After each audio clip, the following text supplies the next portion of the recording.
Um, I'm glad you were all able to join me today. Um, I'm very excited to present to you a very dear topic of mine regarding UX, namely the darker side of user experience and the way it affects our digital environment. So first of all, again, thank you for being here. My name is Lucian. I'm a UX designer for Cognizant Softvision for almost 5 years now. Before that, I extensively worked in advertising, in marketing and brand strategy for a number of years. And one important key fact that I learned from all my years in advertising was that in order to make the product viable, we need to communicate it in a very efficient way because we're dealing with a lot of different people, different types of users, and we need to effectively communicate to the target audience in a honest and easy to understand way. And one thing that I learned when I joined user experience, the user experience industry, was that sometimes when people fail to follow the secret rules of machines or apps in our case, the user is sometimes blamed, and that's not always a good experience, a good user experience for designing a product or a service. And it's our duty, the duty of the machine, the duty of the app, the service that we create, to be easy to use and easy to understand. And that's something that Don Norman said a while ago in his groundbreaking book, The Design of Everyday Things, that I encourage you to download and learn. It's a very good book that basically is the fundamental of user experience. But the things that he says here are sometimes easier to say than do. And that's for two reasons. Mainly because we need to make sure that the business makes money, of course, and that is profitable to convince the users to use your product, your service, be it a weather app, a food delivery service, a financial app, or just a innocent social media for the young people like TikTok or Snapchat. And while we strive to generate revenue for our business, and in order to maximize those so very important numbers, the financial people, the sales people, the marketing people, and sometimes tragically so, even the UX team has to cut some corners and use some sort of tactics, some sort of secret agenda that sometimes can prove itself very dangerous or misleading to our users. And that's an important thing to consider, that there's always the financial aspect of developing a profitable business. And the other reason is that we as human beings are very irrationals. We are driven by instinct and by simple wants and needs. And this is something that every salesperson out there knows and uses it in order to promote their product and in order to, like I said, generate revenue. And although this is an oversimplified way to put it, by sometimes acting irrationally, we feel like we're doing the right thing and we don't consider the consequences. And this brought the industry to the idea that a product is more than its practical function, that it's practical and everyday use. And it's more a emotional response, emotional connection with us. A product could also make you feel better, more special, and more able to express your personalities, your desires, your inner needs. And that's something that created the consumerism era, which we so hard try to denounce now with all the changes in the world. And this brought us as UX designers to the realization that in order to make a app, a product, a service, a good product, we need to consider mainly three important aspects. The functionality, the product in itself needs to solve a problem. It has to have that problem-solving component. It must immediately solve your issue as a user. It also has to bring some interaction. The product needs to be easy to use and to understand right away. And you as a user need to be happy, content in using it. And of course, one of the most important, maybe quite the most important aspect is the experience. How the product makes you feel, how the product builds up your fulfillment, your accomplishment, in your trust, your confidence in the product. So the first two components are connected to the product's utility, to the core values of the product, and to the purely rational aspect of our actions. And the third component, the UX, the experience, is the emotional one, and that is the one that basically represents a path to a darker realm that will probably unwillingly end up, and we'll see quite some fun examples. So first off, let's consider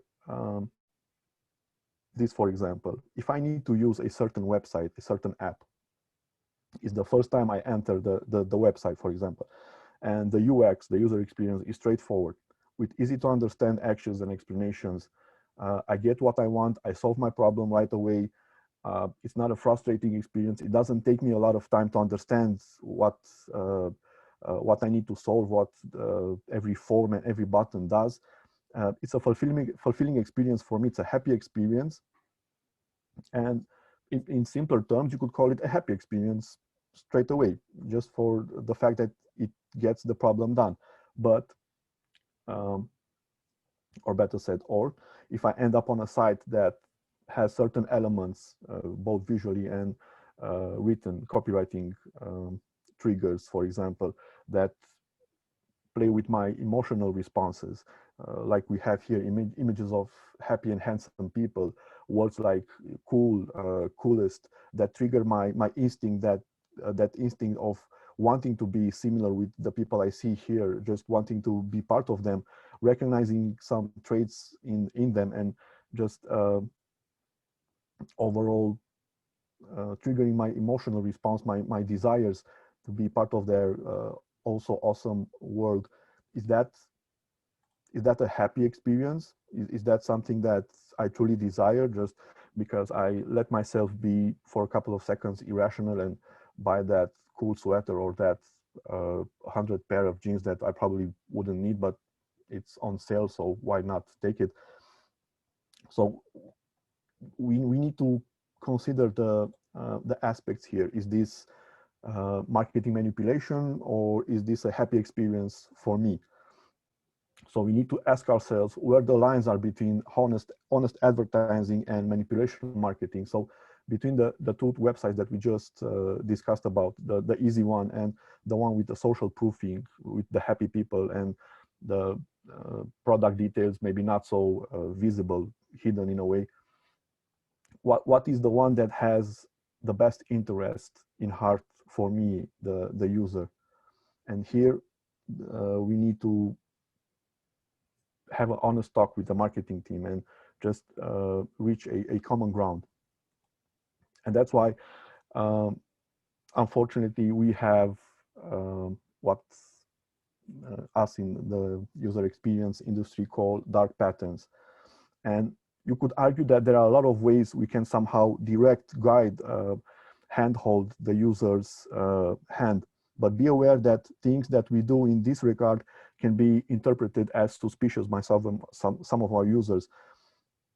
You could say, but I'm helping the user by cutting some corners, by helping the experience, by optimizing some aspects. But you need to be very careful about what things we need to consider when developing a pleasant UX.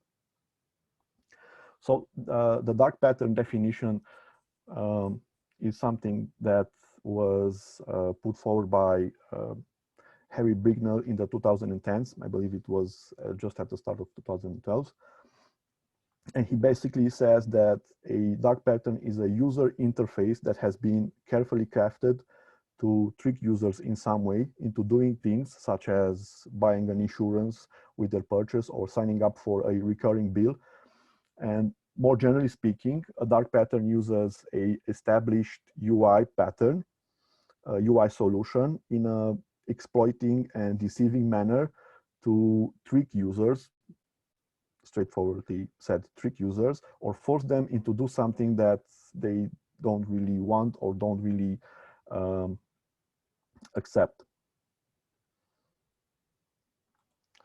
So as far as dark patterns go, we could talk about a lot of them. There are quite a few, but I'll focus mainly on the more common ones, which are sneaking, confirm shaming, obstruction or roach motel, and forced action. And we'll go through each of them with some examples just to see how certain apps, certain services, and you'll be quite amazed of how many do this, how they try to achieve their own selfish goals in order to get something from you. So we'll start with sneaking, which is basically an attempt to trick the user into certain actions or even hide information that users would otherwise use.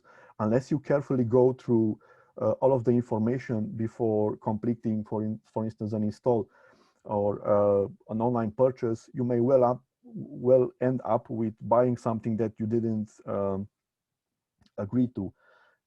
Although this kind of behavior in the European Union has been deemed illegal in 2014 in the Consumers Directive Act and also in the United Kingdom now, globally it's not that well regulated, and you might see a dark pattern like sneaking certain information or certain actions in your digital experience. Next up is confirm shaming, which is a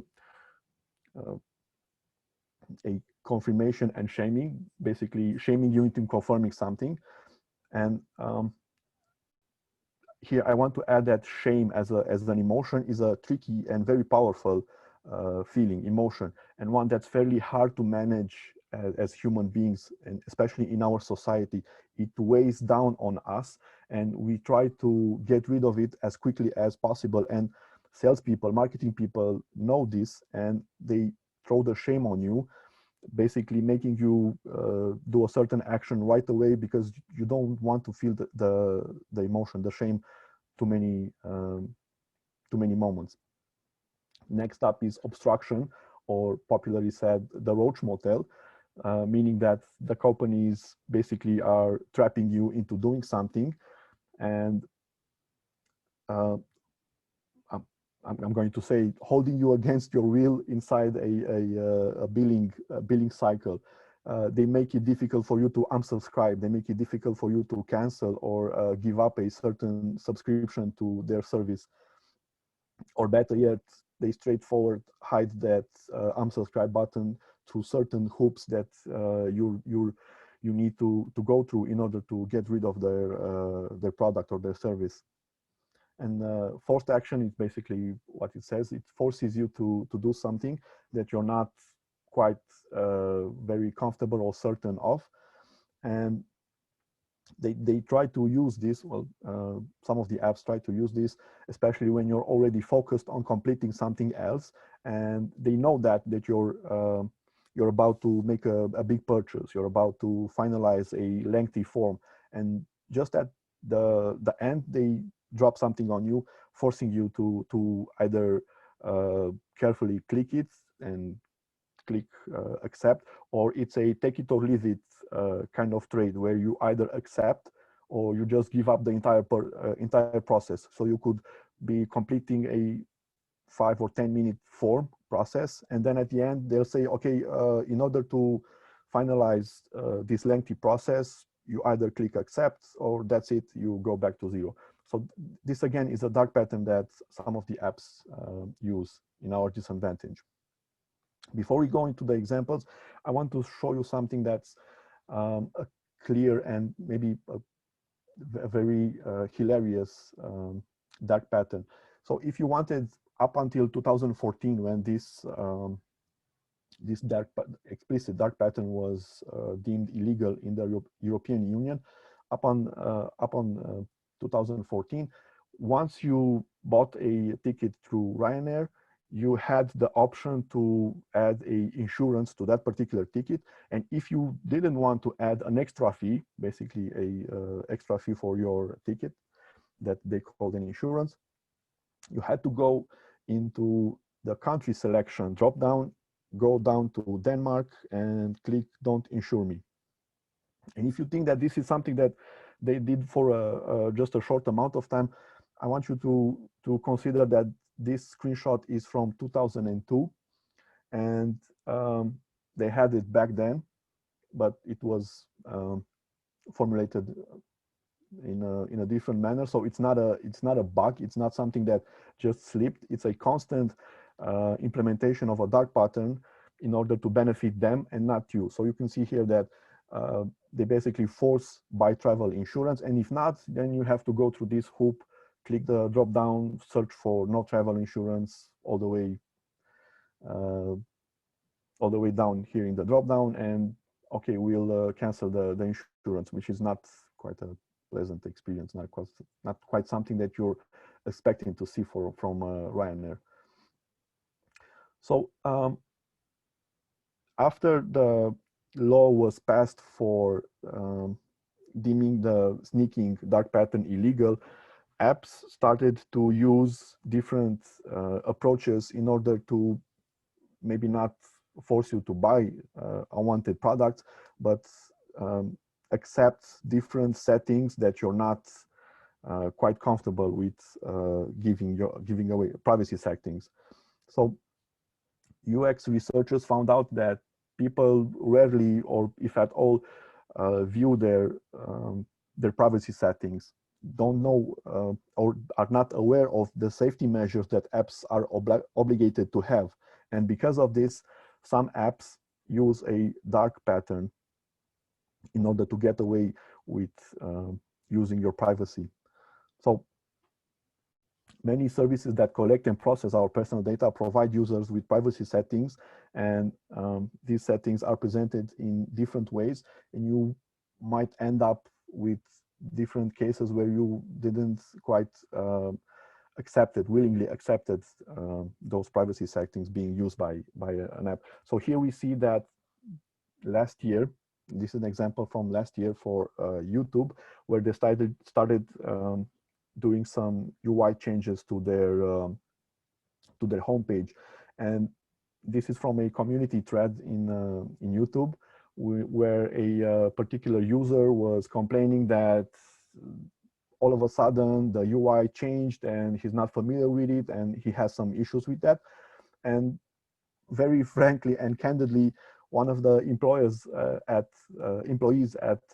Google says, well, you're part of an experiment, and it's again a take it or leave it. We're about to do some major changes to the UI, and you were randomly selected.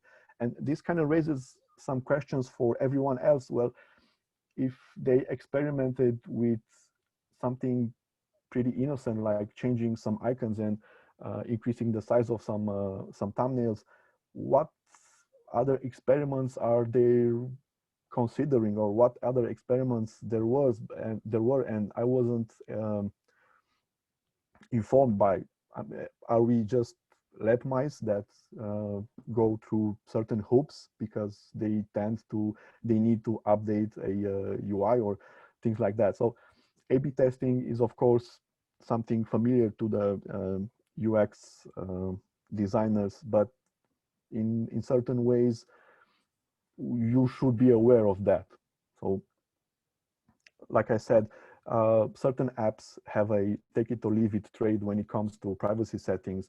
And here you see some screens from the YouTube gaming app, which basically just say, well, this is it. There's no X button, there's no dismiss, there's no maybe later, it's just accept and that's it, move on.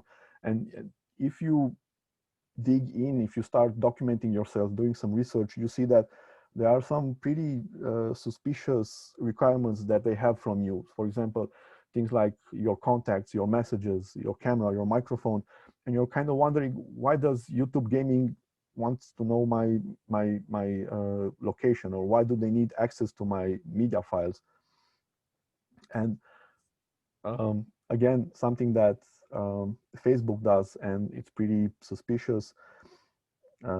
Well, at least they had, at some point, they had a cancel button. But if you go through your privacy settings that you so freely give away to Facebook, you can see some very alarming things like preventing your phone from going to sleep, or reading and syncing your settings, reading your recording your messages, your phone calls. And that's something that if you truly understand, and if the app truly communicates to you in a very transparent way, you might not be so willing to give. And this dark pattern is also called privacy suckering. You can imagine where it got that name.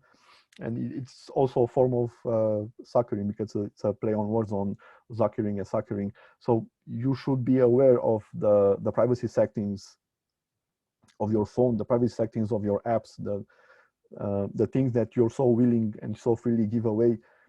You should at least consider some of the risks that you're exposing yourself to. And of course, there are all sorts of privacy settings, dialogues, and overlays, and that's the issue. There's no unified UI, standardized UX or UI. You just, some of them have a cancel or a X, some of them just have the accept button, some of them have a explanation for each thing that they require for you. Some of them just have a notice, you're about to be harvested for your privacy, click yes and move on.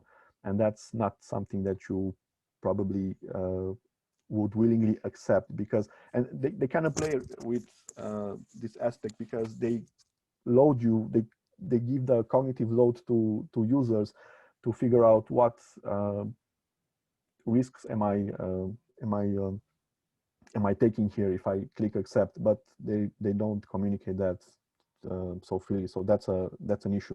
Next up is, like I said, confirmation shaming or confirm shaming, and this really ties to the previous dark pattern that I mentioned, privacy settings. And just to make to have a clear image of what actually your privacy settings mean to the big data community, just imagine that this year the market reached $140 billion, and by 2025 that number could double. And basically everyone ties to that big data, which is consistent of your digital behavior, digital information that you so freely give away once you enter a certain website or install a certain app. So as any sales and marketing professionals can tell you, your private information, your privacy is a product that can be sold, and they actually sell it without you knowing. And this is, I just want to point out that this is my favorite dark pattern, because it can take some really hilarious and truly funny twists and turns, and they range from almost the pathetic to straight up insulting you in derogatory shaming. And like I said, shaming is a pretty powerful pretty powerful emotion for you as a human being to deal with. So you could have things like just give me your email address, or no thanks, I don't want to look my best, which is false, because everybody wants to look their best, is a form of light shaming. Or you could be extreme and just call yourself boring because you don't give a sh, and you shouldn't be boring, because why not? It's not cool. Or it could potentially tickle your ego and call you a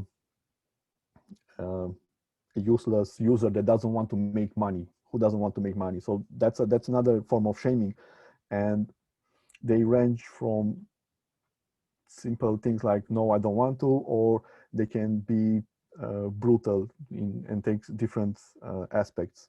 From, like I said, shaming is pretty powerful, and they use it against us. Next up is the Roach motel, which is basically what you can imagine. Roaches enter, but they don't get out.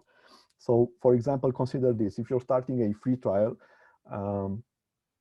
and you give your payment information to a particular service or particular platform, and just for a 30-day free trial, the moment that that free trial ends, they start billing you. And of course, there's the interest of the business to make it harder for you to get away from that free trial, from that billing trial, that from the free trial that ends, and they start billing you. They want to make it harder for you to get away from that. And they can use certain strategies here. They can be pretty extreme about it, or they can use your desire to be more convenient, or your desire to just click a button and go away with it. And we'll see there are some cases here that can that sometimes they just don't make sense. So I actually didn't plan to add this screenshot, but it came up on a Reddit thread last week, and this is from a service called OpenTable, which is a service for making reservations and giving restaurants reviews. And here you can see a screenshot of a customer that already gave their billing information, their name, their last name, their email and phone number. And you can see here that the restaurant that he wanted to make the reservation has a pretty severe fee for not showing up if you make the reservation. Here it basically straight up tells you that if you don't show up for your reservation, you need to pay £50 per person for the reservation. So here we could raise an important and a rather philosophical question. Is this ethical? Is this illegal? Of course it's illegal, but who has the responsibility for that? The responsibility goes to the restaurant, to the OpenTable folks. If life happens and you're not able to show up to the reservation, is it something that you of course need to pay, or is it something that will be deducted from who knows where? So this again is a dark pattern, because if you agree to certain things like this, you're basically forcing yourself to be used. Next up is again something that few people would consider. This is the unsubscribe page for the Boston Globe. The Boston Globe is a newspaper in the United States, a pretty old newspaper. It dates back from the 1870s, I believe. It's also one of the most important newspapers in the United States. I think they have an excess of 20 Pulitzer Prize, which is all a prestigious journalistic prize in the United States. So if you want to unsubscribe from their service, if you want to cancel your subscription, be it the classic newspaper at the front door or the digital newspaper that you receive via email, you'll have to call them. Just straight up, pick the phone and call them and tell them, hi, I'm Lucian, I want to unsubscribe.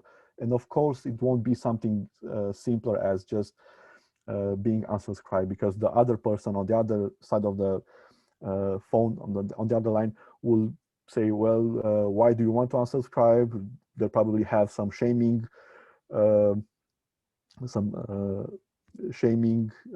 text already written up for you. They'll probably, hey, stay a customer and we'll give you 2 more weeks free, and things like that. So it's strange, because in a digital world, having someone to pick up the phone and call you for something that they already did on your website, this is the front page for the Boston Globe, you subscribe from the page, from the home page, I should be also able to unsubscribe from your website. But no, it doesn't go like that. You'll need to call us, which is pretty strange. And that's a Roach motel dark pattern.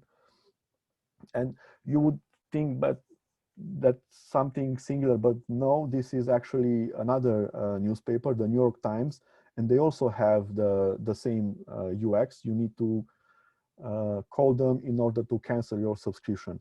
And here they have a digital aspect of canceling your subscription. You could also chat with someone that of course will probably make you wait or won't be available, or things like you're the 400th person in line, please hold, things like that, that could basically discourage you from canceling your subscription. And again, from the same newspaper, this is a I would call it force action or obstruction pattern. You can see here that there's no close button, there's no maybe later button. In order to continue reading, you'll have to give away your email address or your account, or basically your private data, your privacy settings. So this again sparks some questions, because you as a known brand stooping down to things like that, would that make you less desirable for your users? And in some aspects, yes, you could argue that for some users this is a rather frustrating experience. And the last one, and maybe the most used one, is misdirection.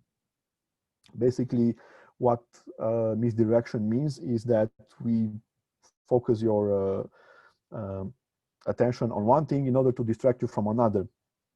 And this dark pattern relies in one part on our haste to do stuff, on our desire to get quickly after over a certain thing, and on other part on the desire of the salesperson behind the product to push for more conversions, more sales, more important numbers, to have something to increase their revenue, their value.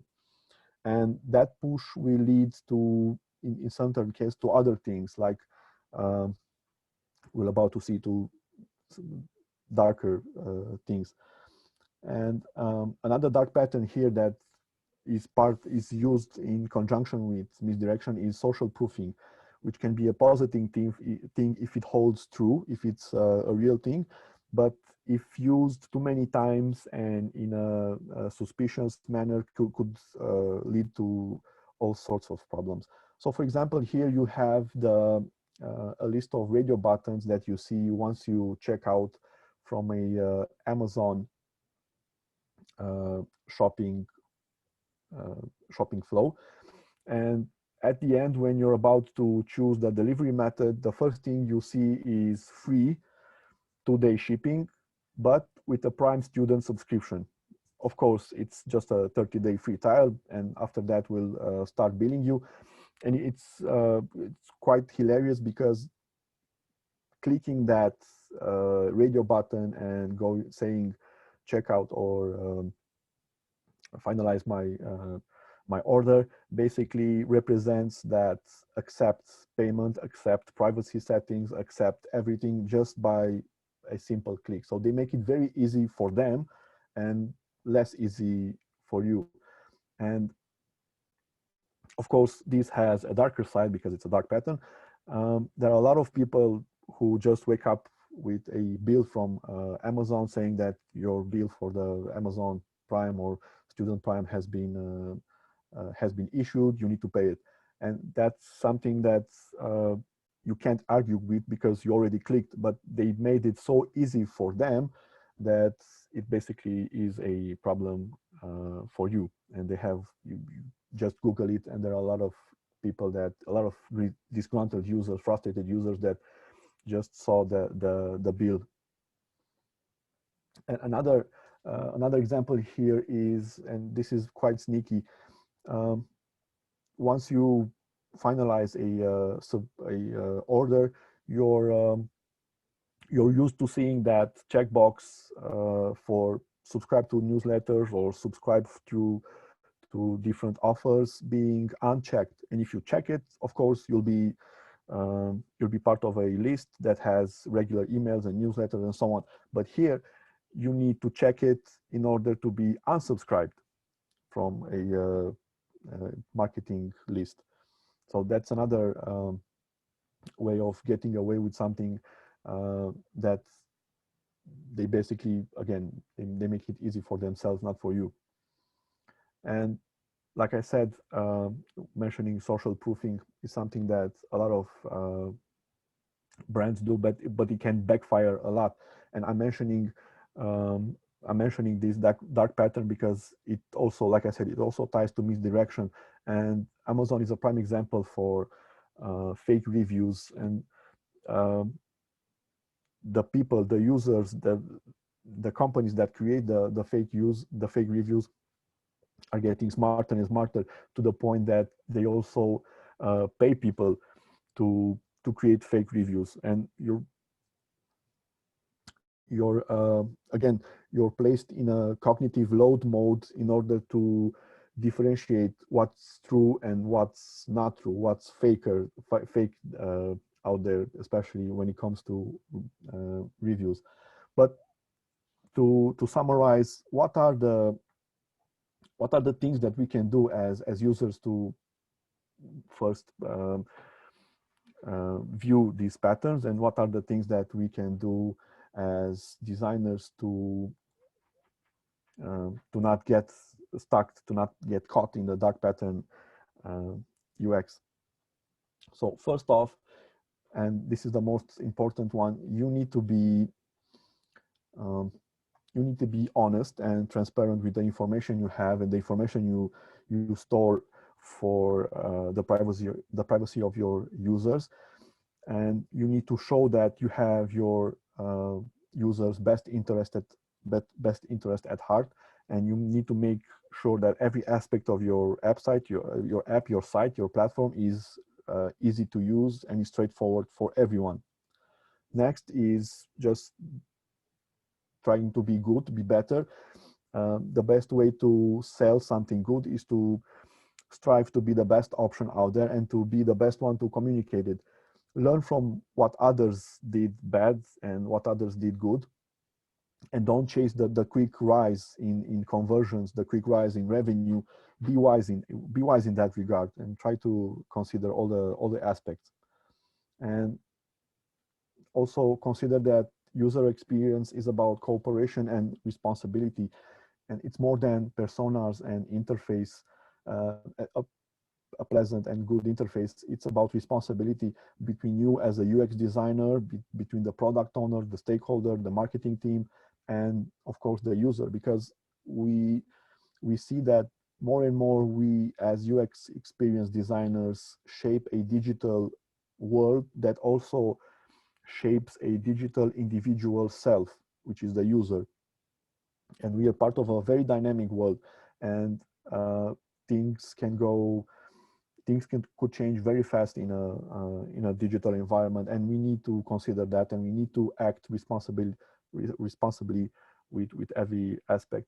And lastly, think long term. Your app will probably out-survive you, who knows, and your product can live for a long time. It can evolve, and the users can evolve with it.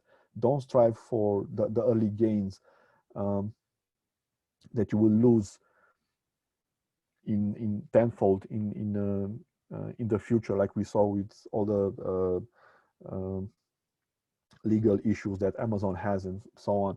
Remember that all kinds of users will use your product, and in all sorts of manners, and somehow you need to be aware of that.